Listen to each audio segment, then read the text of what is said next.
జగన్మోహన్ రెడ్డి గారి చేతికి అనుకోకుండా ఒక మంచి ప్రచార అస్త్రం వచ్చి పడిందా అంటే ఖచ్చితంగా అవుననే చెప్పాలి. కాకపోతే అది ఇప్పుడు వైసీపీ వాడుకునే విధానం బట్టి ఉంటుంది, వైసీపీ వాడుకునే తీరుని బట్టి ఉంటుంది. ఏంటి అంటే వాలంటీర్ వ్యవస్థను పూర్తిగా పక్కన పెట్టించడం.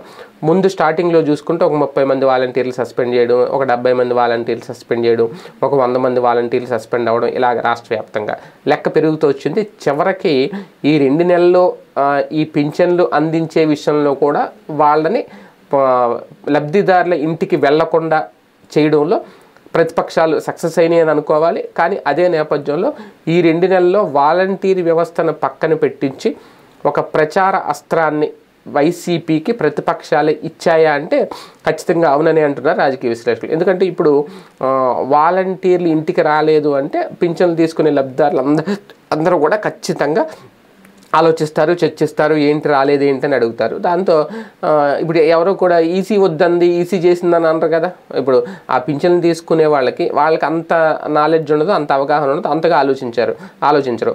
జగన్ ఇచ్చేదాన్ని వాలంటీర్ ఇంటికి చేతికొచ్చి తెచ్చిస్తుంటే దాన్ని చంద్రబాబు అడ్డుకున్నాడు అంతే. బాబు పవన్ కలిసి అడ్డుకున్నారట. ఇవే వెళ్తాయి ప్రజల్లోకి ఒక రకంగా. వైసీపీ నాయకులు కూడా ఖచ్చితంగా అదే చెప్తారు. ఎందుకంటే ఎన్నికల ప్రచార అస్త్రాలు ప్రతిదాన్ని ఒక అస్త్రంగా మలుచుకొని ముందుకు వెళ్ళడమే రాజకీయం, అదే చేస్తారు. కాకపోతే ఏ ప్రయోజనం ఆశించి ఏమి ఆలోచించి ప్రతిపక్షాలు నిర్ణయం తీసుకున్నాయో వాళ్ళ ఆలోచన ఏంటనేది పక్కన పెడితే అది రివర్స్ అయ్యి వాళ్ళకి చెడు చేస్తుందా లేదంటే వైసీపీకి మంచి చేస్తుందా, దీన్నైతే ఇప్పుడు ఈ 40 రోజులు ప్రచారాస్త్రంగా వాడుకోవడానికి వైసీపీకి ఒక కొత్త అస్త్రం దొరికినట్టు అయితే అయింది.